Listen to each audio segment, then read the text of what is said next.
Mission वाली theme आज गजब कर रही है, लेकिन अब मैं जरा मार्केट बिग वॉइसेस की तरफ बढ़ रहा हूं और गो इंडिया स्टॉक्स .com के फाउंडर राकेश अरोड़ा सर आज हमारे साथ। Arora sir, hi, good morning. Good morning. Arora sir, 75 या 100 शाम को? 75। 75? मेरे हिसाब से तो 95% तो 75 ही है। हाँ। 5% 100 का चांस बन रहा है। बट जिस तरह से मार्केट पोजीशन हो रही है, मुझे लगता है 75 ही आने वाला है। और तो मार्केट ने ये कहा भी जा रहा है कि ग्लोबली 75 को डाइजेस्ट कर रखा है। 100 एक निगेटिव सरप्राइज स्प्रिंग करेगा, या जिस तरह का मोमेंटम बना हुआ है will take it in our stride, कोई ज्यादा फर्क नहीं पड़ेगा 100 भी आ गया तो?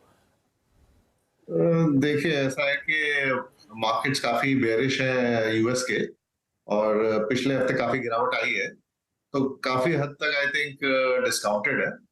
75 है या 100 है, उससे इतना फर्क नहीं पड़ेगा जितना कि कितना ऊपर तक जाएगा, मतलब 4.5 तक जाएगा या 4.75 तक जाएगा, वो उतना ही है।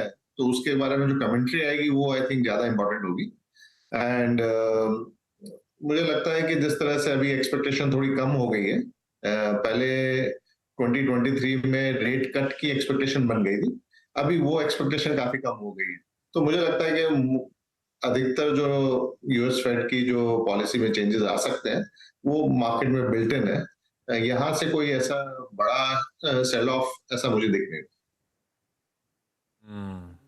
तो फिर कंसर्न्स हैं 75 या 100, ये इसके बाद और भी। और एक हिंट अगर माने तो वो जैक्सन होल में पॉवेल साहब ने दे दिया, शॉर्ट एंड क्रिस्प, क्या करना है एकदम कड़े शब्दों में।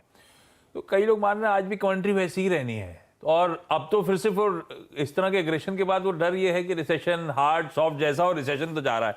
तो हम लोग कितने समय तक हम अच्छा कर रहे हैं इंडियन मार्केट, इसमें कोई दिक्कत नहीं है, पर ये आउट परफॉर्मेंस, ये डीकपल्ड ऐसे चलता तो है नहीं। इवेंचुअली तो हमें in tandem with the world move करना है। तो थोड़ा चैलेंजिंग समय आ रहा है क्या हमारे बाजारों के लिए, ऐसा मानूं क्या? नहीं नहीं, बिल्कुल भी ऐसा नहीं मानना चाहिए, हाँ, क्योंकि अगर अपन हिस्ट्री देखें हाँ। तो इंडिया ने काफी अंडर परफॉर्म किया था ग्लोबल फाइनेंशियल क्राइसिस के बाद। इंडिया की जो अर्निंग्स है वो करीबन 4-5% पे ग्रो करी थी, जबकि यूएस मार्केट ने काफी अच्छा परफॉर्म किया था, उनकी अर्निंग्स काफी स्ट्रांगली ग्रो करी थी। अब मैं देखूं तो हमारी अर्निंग्स जो है वो करीबन 15-16% पे ग्रो करने के लिए अभी फोरकास्टेड है, एंड यूएस की अर्निंग्स मेरे हिसाब से थोड़ा फ्लैट रहेगी। तो एक इंडियन मार्केट का आउट परफॉर्मेंस जो अभी तक हो रहा है, मुझे लगता है वो अगले 2-3 साल तक जारी रहेगा। एक मिनट, इस बीच सेबी चेयरमैन माधवीपुरी पुछ जी ग्लोबल फिनटेक फेस्ट को संबोधित करती हुई एक बार जरा सुनते हैं। In terms of your offerings, the regulator is more than delighted to be supportive and to make it easier, simply because that is an important part of our agenda always. So this is the third checklist. If your business model facilitates financial inclusion, then to that extent that you have those citizens within your fold, the regulator is bound to be very supportive. It will be a sustainable business model.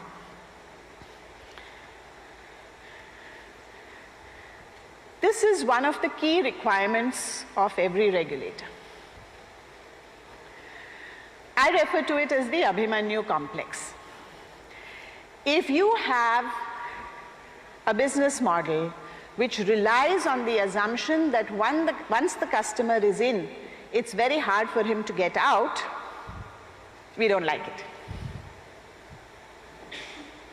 So building barriers to exit, again, if your business model relies on that, it is unlikely to find favor with the regulator. It's a very important principle that we follow.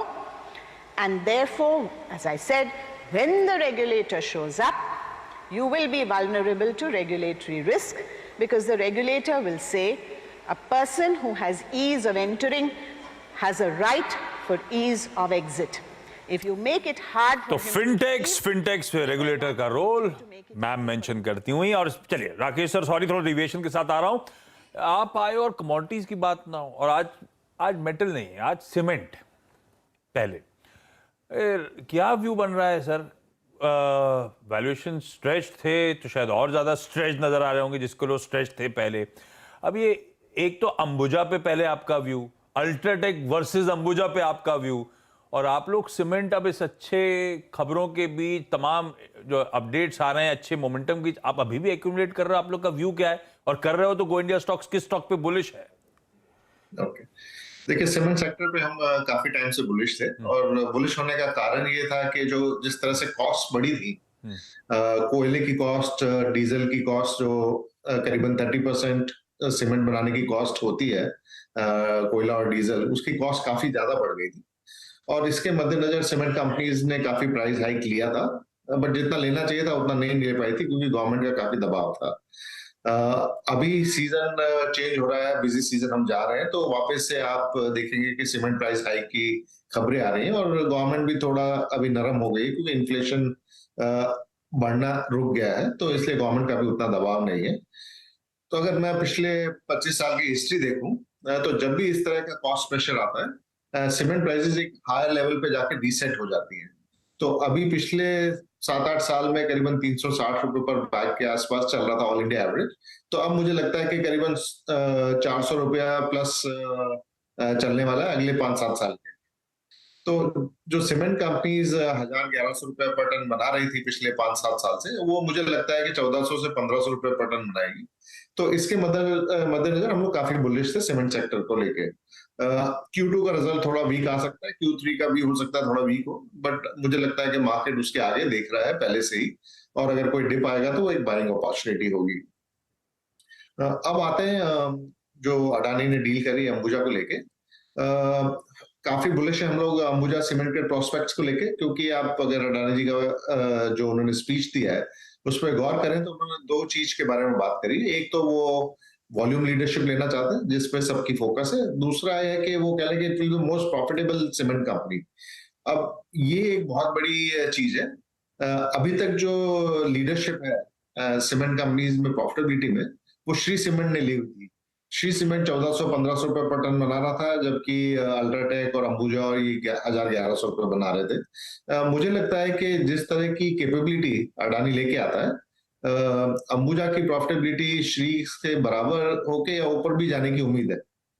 तो एक तरफ से आप volume leadership की बात कर रहे हैं, एक तरफ से आप कॉस्ट लीडरशिप की बात कर रहे हैं, तो अंबुजा के लिए अगले 5-7 साल मुझे लगता है कि काफी स्ट्रॉन्ग जाने वाले हैं। और जो डी रेटिंग हुई है अंबुजा की एज कंपेयर टू श्री, वो मुझे लगता है कि नैरो डाउन हो जाएगी। तो आज की तारीख में भी अगर मैं देखूं, अंबुजा सीमेंट श्री सीमेंट के बराबर या थोड़ा सस्ता ही है, महंगा नहीं है। तो मुझे लगता है कि अभी अंबुजा में जिस तरह से एग्जीक्यूशन होगा उस हिसाब से और तेजी बनी रहेगी।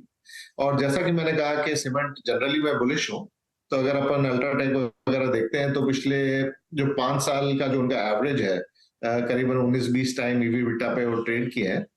अभी आई थिंक 14-15 पे चल रहे हैं, तो वहां पे भी काफी गुंजाइश दिख रही है मुझे।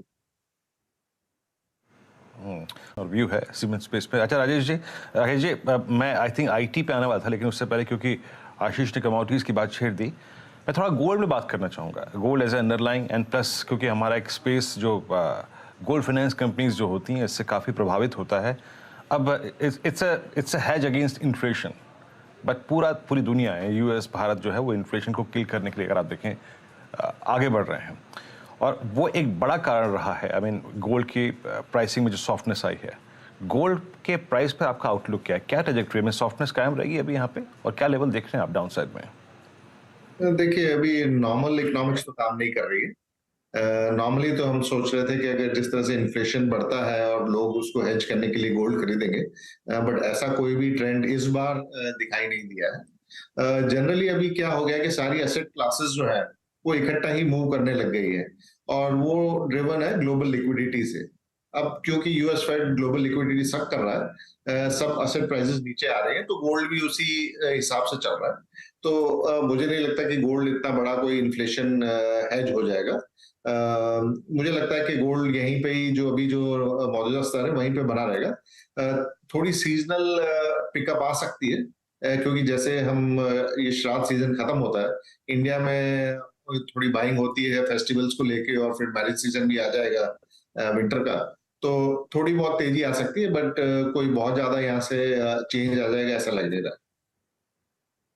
गो इंडिया स्टॉक्स का शायद लोगो है, ये लोगो क्या है? ये बुल है और बुल के दोनों कानों में झुमके लगे हैं।